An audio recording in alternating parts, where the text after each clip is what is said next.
This is Real Estate Rookie episode 101. We always use our primary residences as we're always going to rent them out afterwards until we find our dream property. But yeah, because basically we plan on renting out for the foreseeable future any properties that we buy.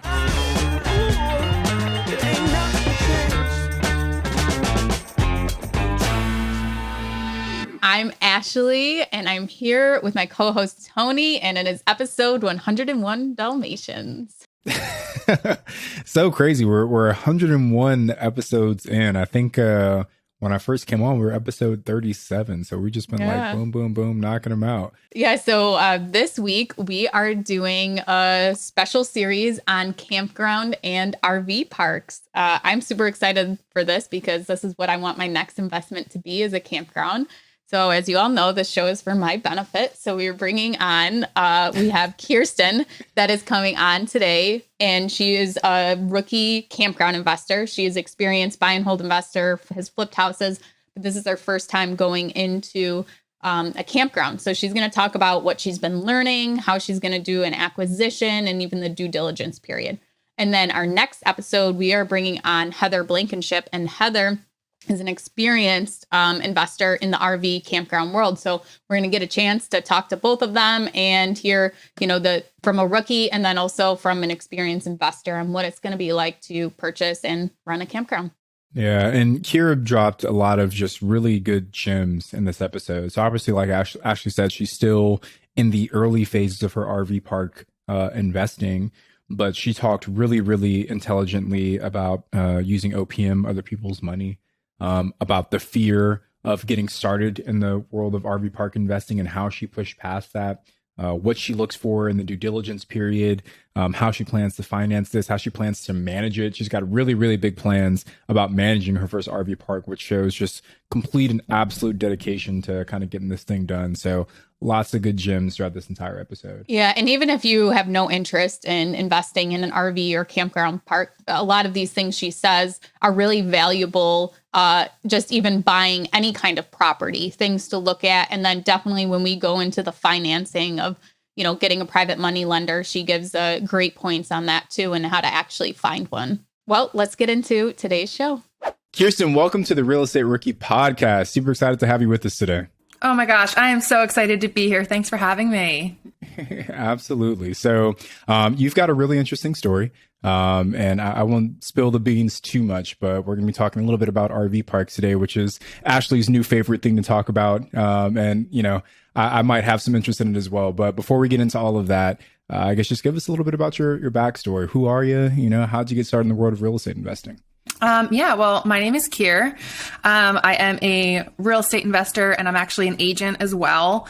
I kind of grew up around real estate. My parents flipped houses. They own rental properties. So it's I've always been around it, always had an interest in it, always knows what I wanted to do. So fast forward to I met my husband, and he owned a remodeling company. So we decided, real estate agent, person that owns a remodeling company, let's marry the two and flip houses. Now together we own a remodeling company. We've flipped a couple houses. We've used the BRRRR strategy. We've house hacked, and now we're searching for an RV park, which has actually been on our goal list for 5 years since the first time we did a cross-country road trip. We fell in love with the RV park scene. And we just didn't think it was going to be something that was possible for 10 to 15 years down the road, because back in 2016, when we first started exploring RV parks, I spoke to several campground brokers who told us it wasn't possible unless we had 30% of our own money in our own bank accounts. Whether we went with bank financing or seller financing, they were just it is not possible. So it's kind of like a lot of new investors, how when they want to get into buy and holds and flips and all that stuff, I was kind of scared off thinking that we had to have all the own money in our own bank account. So we kind of put the RV parks on the back burner. We continued BRRRR-ing, house hacking, flipping, running the remodeling business. I kept going as a real estate agent, and Actually, if I'm being honest, I do have to throw in there, we actually explored a whole bunch of other strategies like wholesaling, the rent-to-own model. We were interested in storage units. What real estate investor hasn't done that? Like everybody's done that, right? Everybody's in that. Yeah.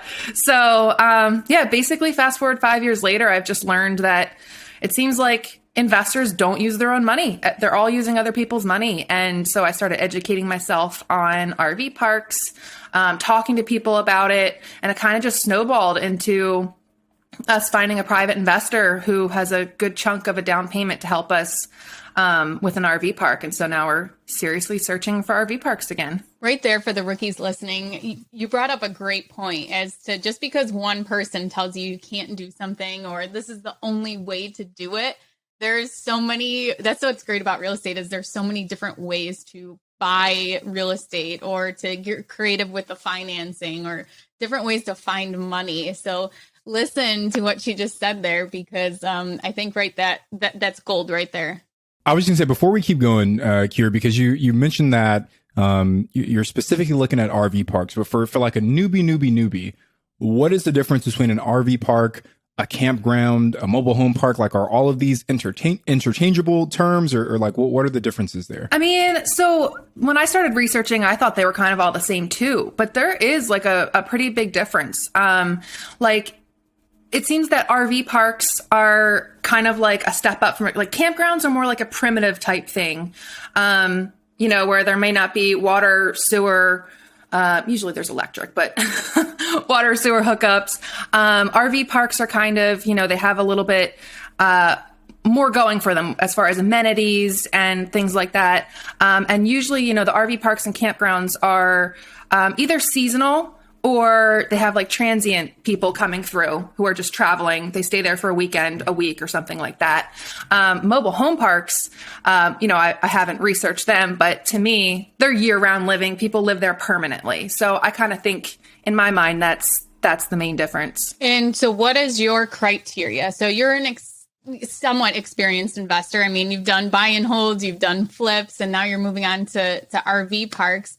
And you also have a meetup that you run too. So you are helping a ton of people get started in real estate also. So you know that it's important to have a criteria so that you're not pulling, all these different properties. So where are you starting with these campgrounds? What are you looking for and why did you decide on that criteria? Oh, that's such a good question. And when I started, honestly, I didn't know that there were so many things to think about. There's location, the type of park, what kind of amenities you want. Like how I was saying, do you want a primitive or do you want transient or do you want seasonal? So we kind of, at first we started looking at everything because we had no idea what we wanted. So we kind of narrowed it down to, first and foremost, price, because unless we can get seller financing, we kind of know what we can afford. So we're kind of looking between 1 and 2.5 million price range. And then secondly, the location is super important for us. Obviously, this is going to be our first RV park, and we do plan on being owner operators, and we actually would prefer to move onto the campground for at least the first season, kind of get a feel for how it works. So the location is important to us. We would love to stay in Pennsylvania. And we're also exploring the neighboring states, Ashley, New York, in your hometown. And we would also consider moving out west. We love Montana, Colorado, South Dakota. So it's kind of the location for us. We have to enjoy, where we're living. In addition to that, the location, it has to, it's hard to say because we're kind of not 100% sure if we're going to do like a destination park that has a ton of amenities where people are actually coming to that RV park to enjoy that park, or like a resort park. Yeah. Okay. Exactly. A resort park, where people just come just to be at that park. Or, secondly, do we get a park that is at least surrounded by tourist attractions or state and national parks, like things that are going to bring people to the area. So we're still kind of on the fence about that part of our criteria. The one main thing, the infrastructure, because this is going to be our first park, we definitely want to make sure the sewer stuff is in good shape and the water lines and the electric, that just because we're so unfamiliar with it, we don't want to get in over our heads on our first park. I have a question right there before you continue on real quick. Is it common for campgrounds to have public water and sewer, or are most of them the private well and septic, because most of them are remote? Yeah, it's, I can't 100% answer that, but from what we have been looking at, it seems like it's more rare, for it to have public sewer, which kind of scares us because, in our typical investing with like house hacking and BRRRR-ing and flipping, we actually stay away from septic. So I'm a little bit nervous to get involved with that, but, everyone else is making it work. So one follow-up question from me, Kier, right? I love the way that you're going as you're moving into this. But when we talk about single family homes, we know that the revenue is generated from the rent that your tenants pay on a monthly basis. What are all the different ways that you generate revenue with an RV park? Like, what are the things you're considering when you're looking at potential purchases? Oh, that's such a good question. So that's another reason that we love this RV park idea, because I feel like there are so many different revenue streams that you could create. One of our dreams, I feel like that does have to be that's another part of our criteria, is there has to be expansion possibility, because we really would love to at some point, add some more sites, maybe bring in tiny homes or purchase other, travel trailers or park models and put them on sites and actually rent those out for additional income, so that people who don't own their own RVs can come and still enjoy the RV lifestyle or try it out. Maybe they're not sure if they want to do something, like purchase an RV. So I think that'd be really cool to do. And I have heard of people who are actually doing that. I had a Zoom call with somebody last week who is doing just that. So it is working. So that's a revenue potential. And then obviously from the seasonal campers, they pay you for the entire year or the entire season. They stay there for the entire season. And then you have your transient people who either just come in for the weekend, the week, a night. And I guess in addition to that, a lot of the campgrounds that we've been looking at have stores. So one of our things is, as long as it has some kind of a store, you can always add different things to be sold in the store. Like, I don't know, we actually have we're parked right now at a seasonal campground. That's where our RV is. And I'm like, how cool would it be if like the store sold like little cooking teepees or, I don't know, merchandise with the campground's name on it. And it's just, you know what I mean? Like yeah. Yeah. So, I guess that those are all of the revenue streams that we're looking for and, that are typical, I guess, of campgrounds.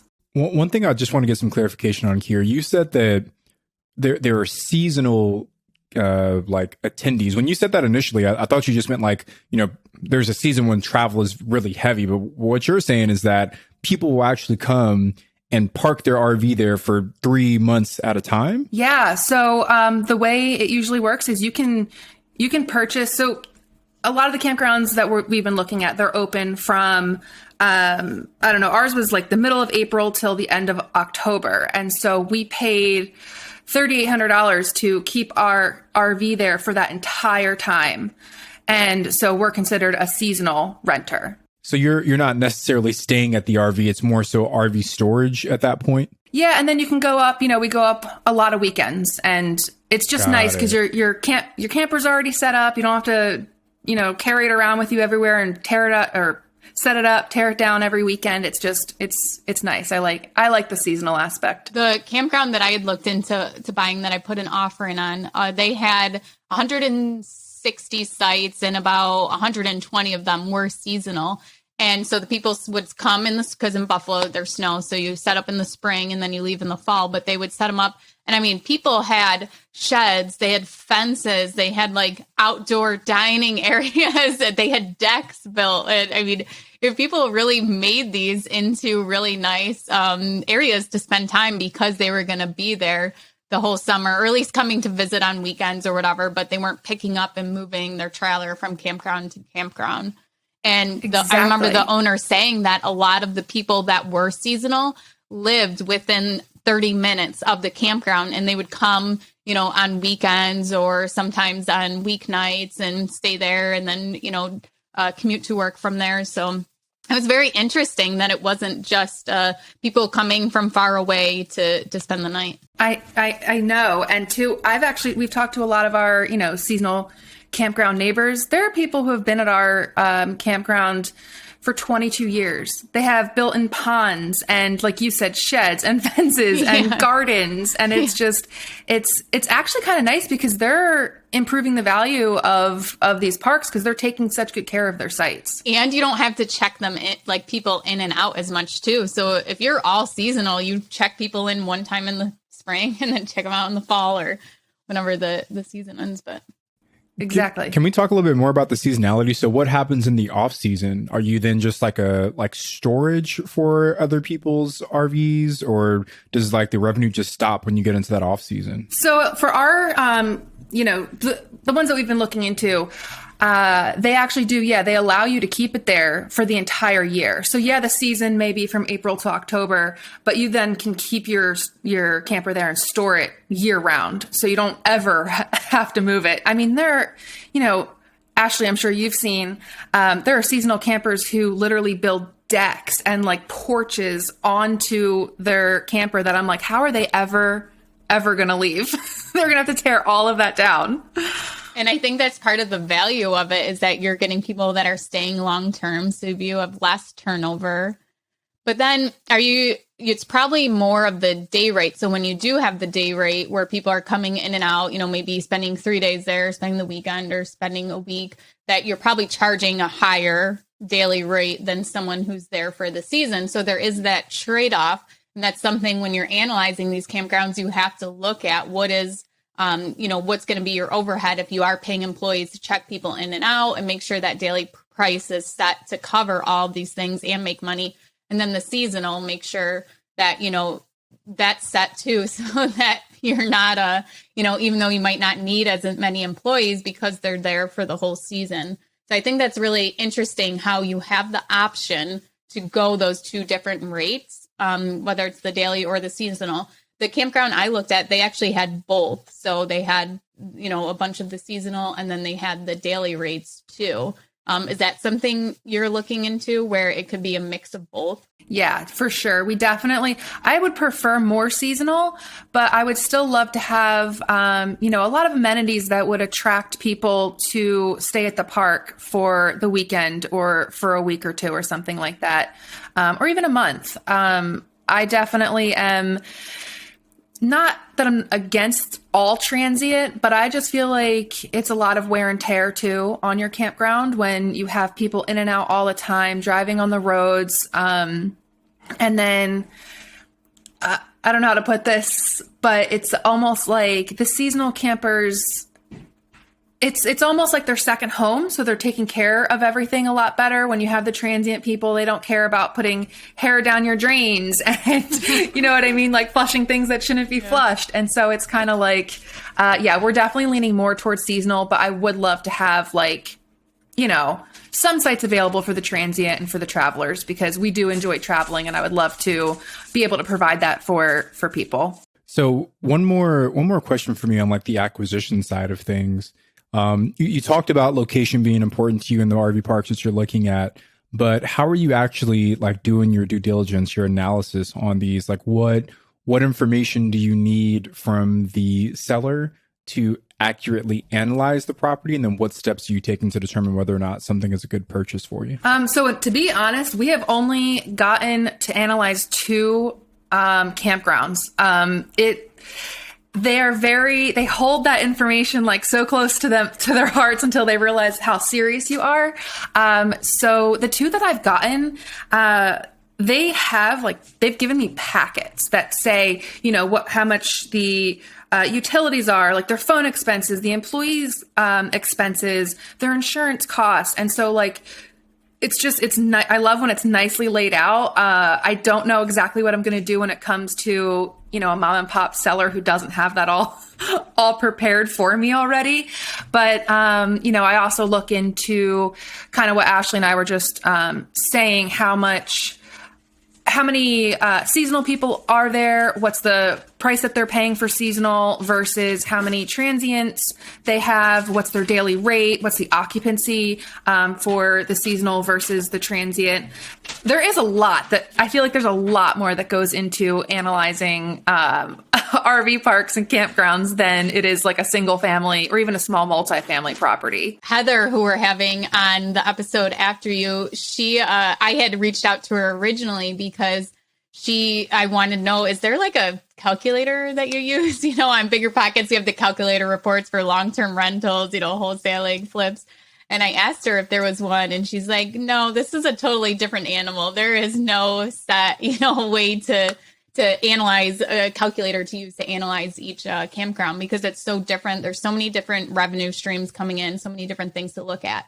Real quick, but before we move on to financing, I want to ask you your opinion on this. So long-term rentals, buy and hold, and then short-term rentals. Okay, so you have, and I want to compare that kind of to the seasonal people and then to the daily rate people. So on short-term rentals, you're usually getting a higher return, but it is more of an active investment because you're doing those turnovers, you're, having a more active management.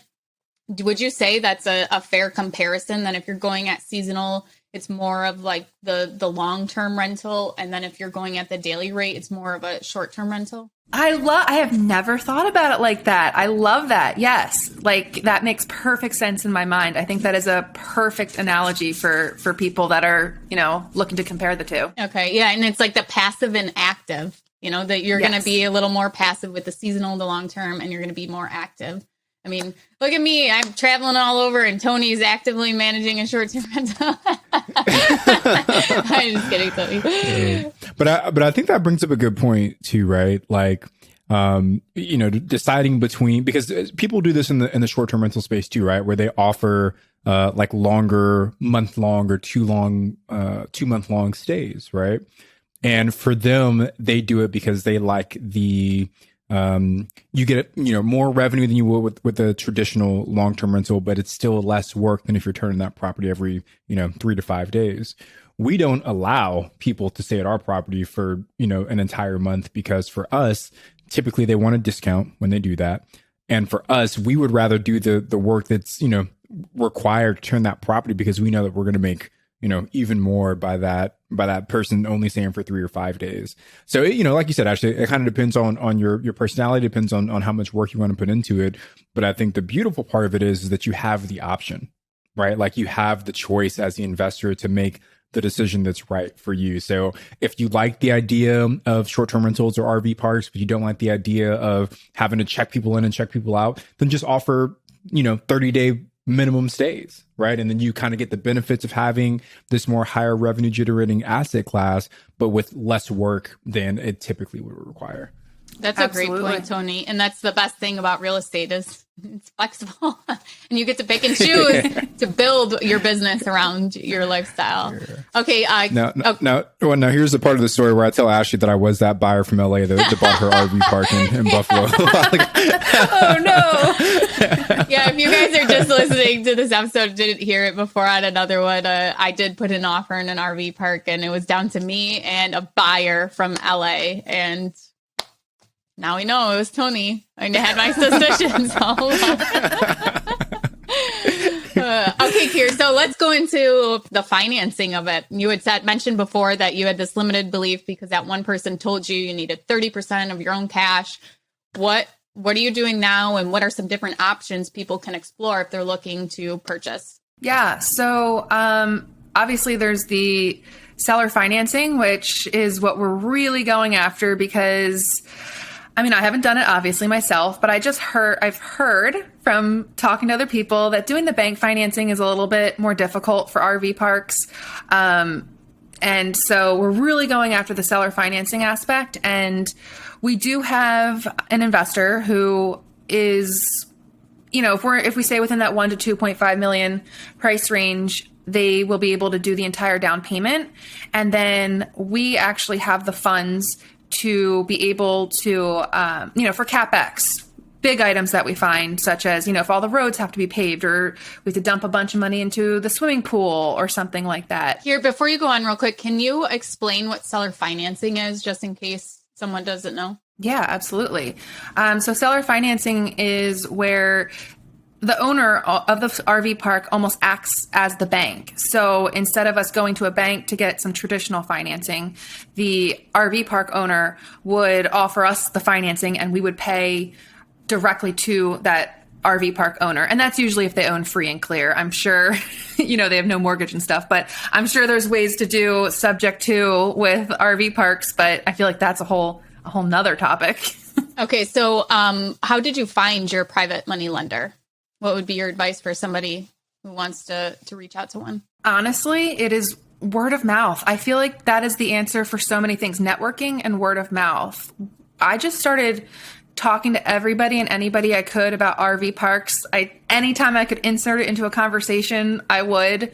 And I think after a couple months of people just hearing me continually talking about it, someone just reached out and said, I see that you're pretty serious about this. Like, let's have a chat. And when we got on the phone, I kind of just, we already had our criteria kind of listed out, and, we were serious enough to actually, move to a campground. And they were kind of like, yeah, I would love to finance this. And then we sat down and figured out their finances, where their money was coming from.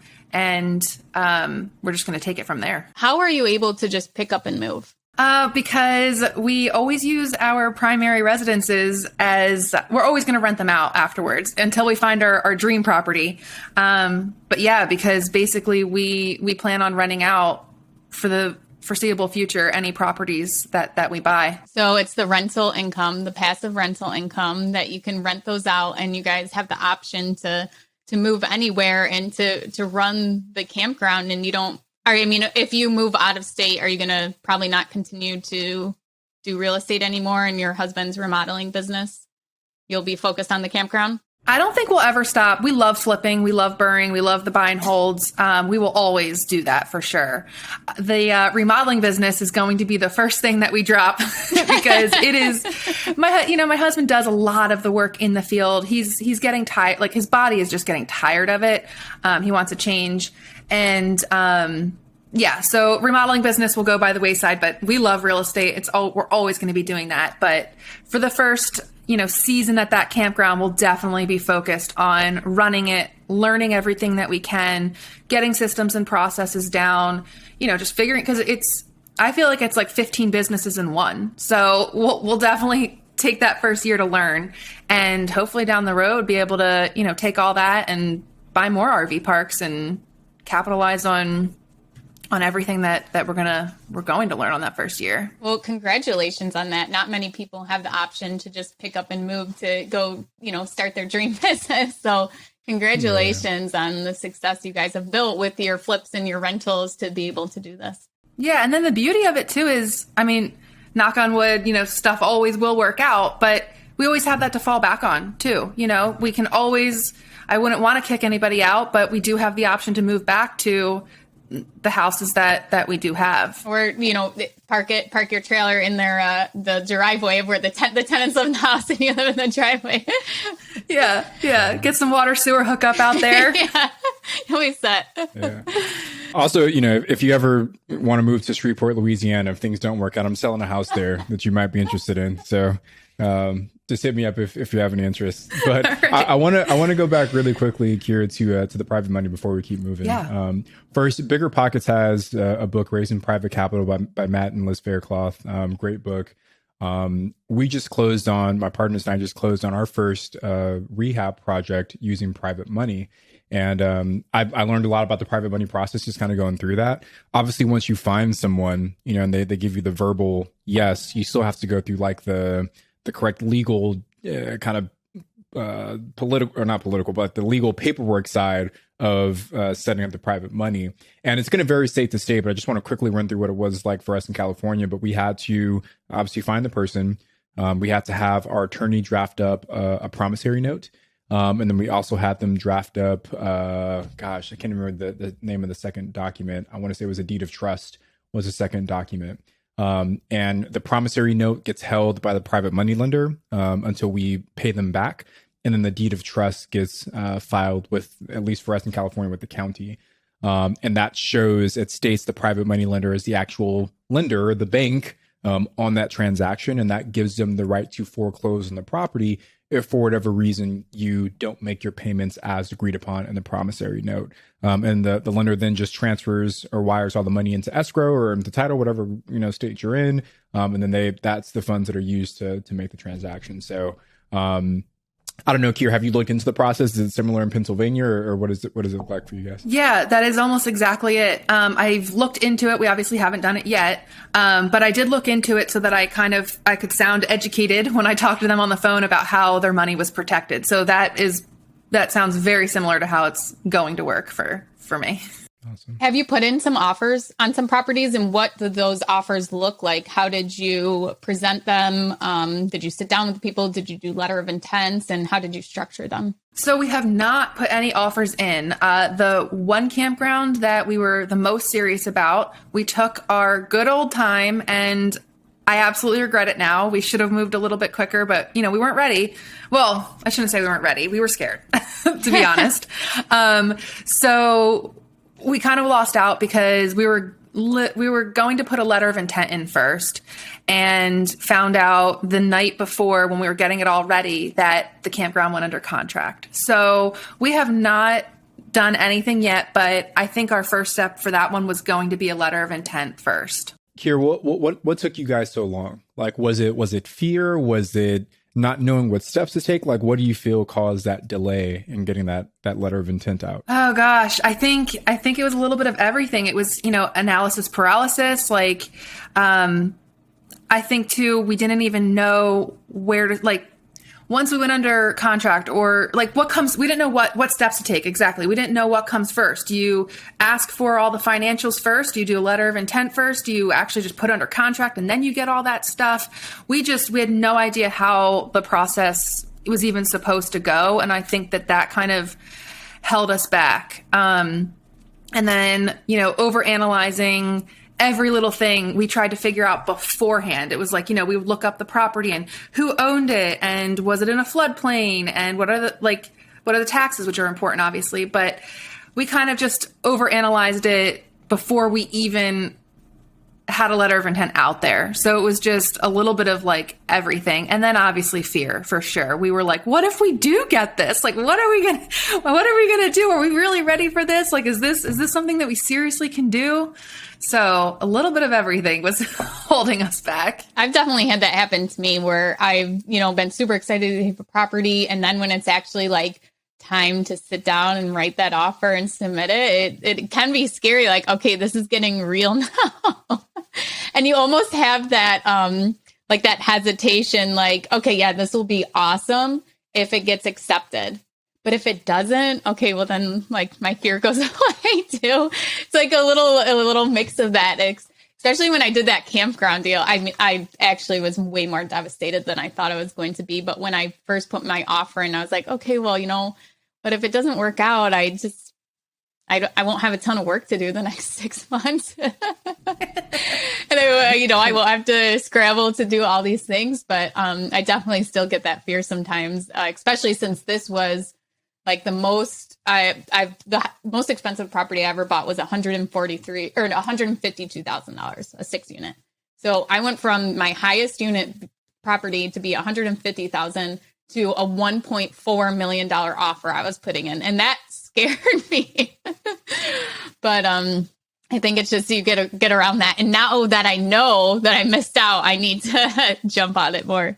Mm-hmm. But Ashley, now do you feel more comfortable putting offers in at that higher price point? Yes. Yeah. It didn't even get accepted, right? But just the action of you doing it now expands your comfort level, which is so cool. Right. And do you feel the same way here? Now that you've missed out on that one deal, you are more than ready to jump on the next ones? Absolutely. It's almost like you learn from your mistakes and you take that lesson with you on to the next.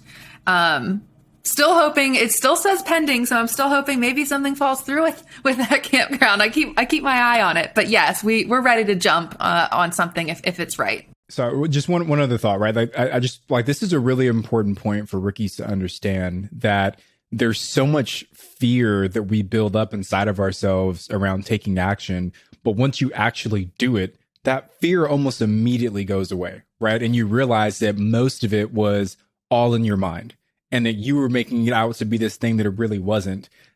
Just quick side story. So like we're looking to ramp up our wholesaling business. I've mentioned this in the podcast before, and we've been doing a lot of research on the best ways to get in contact with sellers, and cold calling kept coming up as one of the top ways. So I sat down on my computer and I started cold calling last week. But leading up to me sitting down, I just like kept putting it off. I was like, let me work out first. And I was like, let me clean the garage, right? It's like, who wants to clean the garage for fun, right? I'm just like doing all of these things to like put off sitting down and making those phone calls. But once I sat down at my desk, my heart was like pounding out of my chest, right? I'm like, what are these people going to say to me? I'm going to get cussed out on all these crazy things. But once I started making the phone calls, the fear just kind of went away, right? And when I talked to that first person and they were like, don't ever call me again, stop calling this number, and they hung up on me. And I was like, oh, that wasn't as bad as I thought it was going to be, right? So just for the rookies that are listening, that fear is there, but don't let it stop you from taking action, because once you take action, it goes away. Yes. This doesn't apply in all cases, but for that scenario, Tony, when you're on calling that person and you're hearing that, all I can think of is sticks and stones will break your bones and names will never hurt me. I know that that's not really true anymore these days, but at least for cold calling, I feel like that's okay. Right. You hang up, I never talk to you again or see you again. Right. So true. I never even thought about that, right? It's like, I'm never going to talk to you again. Yeah, so, you have to have thick skin doing it. So say to yourself, I mean, unless they come up to your house with some sticks and stones, it'll be okay. Yeah, it's not like they can't throw those sticks and stones through the phone. So yeah. Okay, so we talked a little bit about, acquiring a deal, analyzing it, and then the financing of it. So how have you prepared yourself for when that offer is accepted? What does due diligence, what is that going to look like for you? So I've talked to a lot of, people who are actually buying RV parks and campgrounds, and I think a lot of it depends on if we do bank financing or seller financing. There's a lot more, I think, that goes into it for due diligence when you're getting bank financing because of what they require. So I really, again, am still aiming for seller financing. I actually am trying to line up a call next week with a mom and pop campground owner who someone brought it to me actually just a couple of days ago, and I'm like super excited about it, but we'll see. But so for seller financing, and they're interested in seller financing. So I have thought about like this due diligence process, and I think for us, I definitely want to make sure that I really don't want to buy in a floodplain. So we want to, make sure that none of the property's in a floodplain.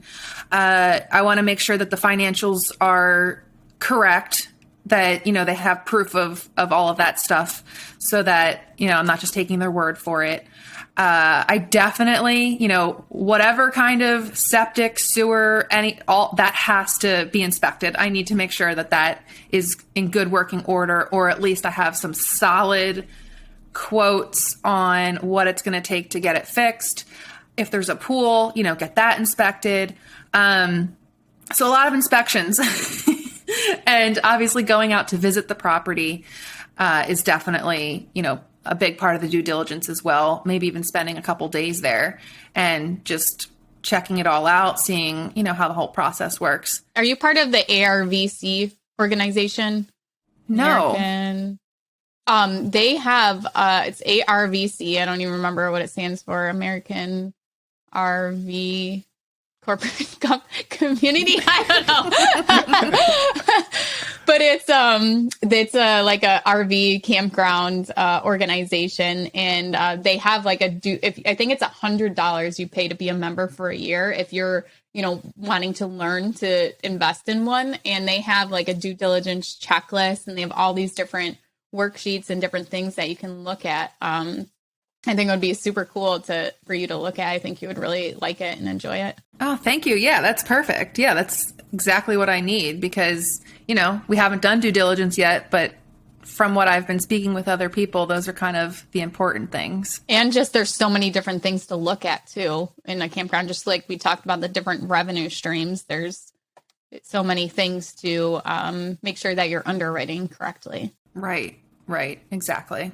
I also love, Kier, that you called out to not buy in a flood zone. So that property that I was trying to sell you earlier in Shreveport, Louisiana, it's in a flood zone. And that's what's made it such a rough deal for us. We underwrote it initially with the flood insurance in place, but we didn't realize that flood insurance can change pretty dramatically from year to year. And our premiums went way up this past year. And now we're losing money on that deal. So I'm glad you kind of have that foresight. That way you don't have to use your platform as a bigger pocket host to try and sell this investment property that no one wants to buy from you. That is actually need to offer some kind of meetup there so that you're like, I'll coach you for a year so that you can buy a house. Make it a package deal. Well, now you just solidified why we're not going to buy in a flood zone. So thank you.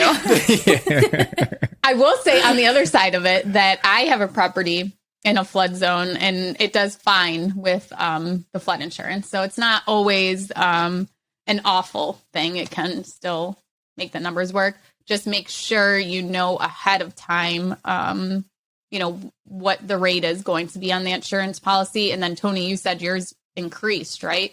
So talk to your insurance agent and see, what is the likely event of that increasing and what would it increase to?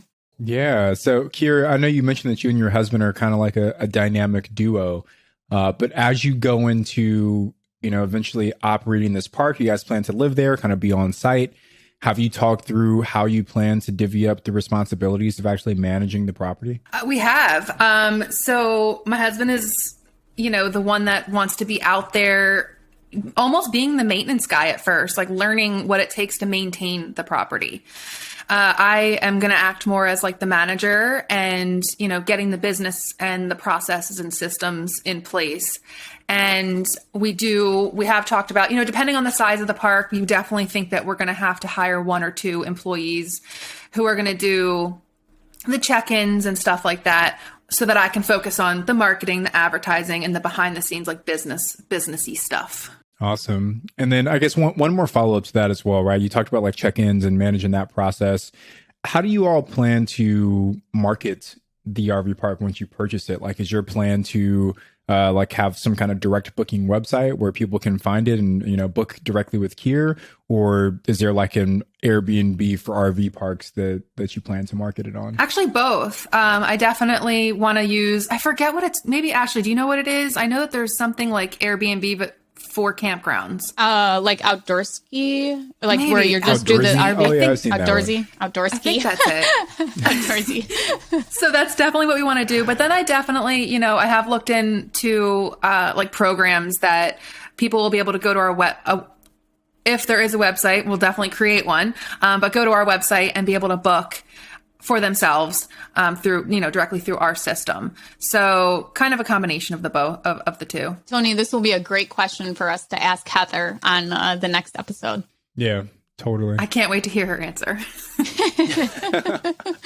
Okay, so we're going to move into our mindset segment. And we actually, I feel like when we talked about fear and putting in big offers, we kind of did touch on this. But Kier, what is something that you had, you believed was true about real estate, and then it ended up not being false, or it ended up being false? Something that you have changed your mind on, and you've really changed your mindset, and it's helped you propel into the investor you are today? Oh, that's a really good question. I think it's kind of what we touched on earlier about needing to have all of your own money. And, that's absolutely not the case. And I also always thought that you had to buy everything in cash. Like if you didn't have the cash to buy it, and this wasn't even, I've never even heard of Dave Ramsey until a couple of years ago. So like this wasn't even brought on by him, but I always thought you needed cash to buy every single thing. And that is just not the case. I've learned that, your first property can snowball into your second property because well, our second property was a house hack, and we kind of used a HELOC on that to then go and purchase our duplex. And then I don't know, it just kind of all like snowballs. So I guess I didn't really realize that you don't have to have a W-2 and save up all of the money that you need to purchase an investment property. Like, that's just not the case. You can, and creative financing is out there too. I just started learning about creative financing a couple months ago, and I feel like that's a whole nother ball game to get involved with. So my mindset has definitely been changed on the financing, I guess, of real estate. And do you think that you got to the point where maybe you were stuck, that you weren't going after RV parks because you didn't have $1 million or whatever amount to purchase it in cash? And I think it's really important to show that instead of giving up, you went out and you researched, you talked to other investors in this strategy, and you found other answers. And that, I want you guys to take that away today, is that if you are stuck, you have an obstacle, go and reach out to the people who are doing what you want to do and let them help you get around that obstacle, because there probably is a way. There's probably some kind of way you can maybe do creative financing. You can partner with somebody, but don't let a limited belief stop you from getting started or getting into your next investment. Reach out, because there are so many people that are doing what you want to do, and they're doing it so many different ways. Don't try and recreate the wheel by, starting from scratch, sitting in your small little closet like me, sitting there trying to figure it out on your own. The best thing about real estate investors is that everybody is willing to help you. Nobody holds these closely held secrets like, oh no, this isn't, I can't tell you that. This is how I do it. There's so many of us that share what we're doing for free online. And two, if you come across somebody who tells you something's not possible, like, go and talk to like 10 other people about it, because everybody is doing things different, and everybody has a different strategy and a different opinion. So it's, don't stop at your first no. Like, just keep going and keep talking to more people. Love it. Kier, I want to take us to our rookie request line, but just one other thought, like just on the concept of money as a real estate investor. I know for me, I grew up in a house where there was kind of a scarcity mindset around money, right? Like, I didn't grow up poor or anything, right? But like, we didn't really go on like family vacations, like I oftentimes had like lucky O's instead of lucky charms, it's like, we were like a frugal family. So in my mind, it was always like, man, money like is kind of a hard thing to come by. But as you, and this is what you were kind of talking about, Ashley, is like expanding your network and talking to other people and seeing what's really possible. It's like, as you start to insert yourself in the world of real estate investing, you see that money is really an abundant thing. And there are so many people with the cash, but they don't have the time, they don't have the desire, they don't have the knowledge, they don't have the courage. And if you can fill one of those voids for that person, now you've immediately created value in their lives, and they're willing to help financially in return for that value. So that was a big mindset kind of shift for me as I came into the world of real estate investing, is that money is really abundant, right? It's that fear that makes you think that it's a scarce resource. Absolutely. I completely agree with that. So Kier, let's go into our rookie request line for today. Are you ready for today's question? I hope so. Hi, this is Carson from Philadelphia, Pennsylvania. I was wondering how you get over the fear of buying a rental property and not being able to fill it, and having this, having to pay this off yourself with no renters. Thank you. Oh, that's a great question. Well, first of all, I think, even though you can use other people's money to purchase real estate doesn't mean that you shouldn't have reserves or a way to cover yourself if something does happen. So, I like to have 6 months of reserves. So if something goes vacant for 6 months, I know I can cover it. So I think that's a big thing. And it doesn't mean you have to have the cash in the bank. Maybe you have a private investor who would be willing to, help you out in the meantime, or you can get a HELOC on your primary residence. I think that there's, a lot of ways to have reserves without actually having the cash in the bank. We're going to take us to our random questions now, where me and Tony each pick a question to throw at you. So I want to know, what is one of the best habits you have formed? So think even maybe just in the last year, what's a habit you have formed? My morning routine, hands down. Yeah. Yes. Do you want to share it with us? What is it? Yeah. So absolutely has changed. I feel like it changed just everything for me. I wake up between 5 and 6 in the morning. I don't set an alarm. My body now, like I did in the beginning, my body now just wakes me up naturally at that time. I get up. I either do a meditation. Sometimes I skip it, to be honest. It depends how hungry I am. Then I make a smoothie, drink my smoothie. Then I do some yoga. And then after yoga, I will do some celery juicing, or I don't know. I love carrot, apple, ginger juice. If you watch my stories, I talk about that all the time. And I try and throw a little bit of reading in there. Every day is like slightly different, but I do all of those things every single morning. And why do you think that has made an impact? I just think, waking up and like knowing what you need to do, instead of like waking up and being like, okay, well, what am I going to do? It's kind of like you wake up, you know what you have to do. It starts your day. And I think that it's, especially exercising first thing in the morning and meditating, I feel like it clears your mind and allows you to like energize your day and just be ready to like tackle whatever comes your way that day. That's awesome. Thank you for sharing with us. Yeah. By the way, have you read the book Miracle Morning? I have. I read that 2 years ago. It took me a while to get my routine down, but it was a great book. Yeah. So Hal Elrod, the author of that book, will be at this year's BPCon. So you guys just go to bpcon2020.com, I think it is, and you guys can pick up your tickets. It's in October in beautiful New Orleans, and he will be one of the keynote speakers there. So excited to see him on stage.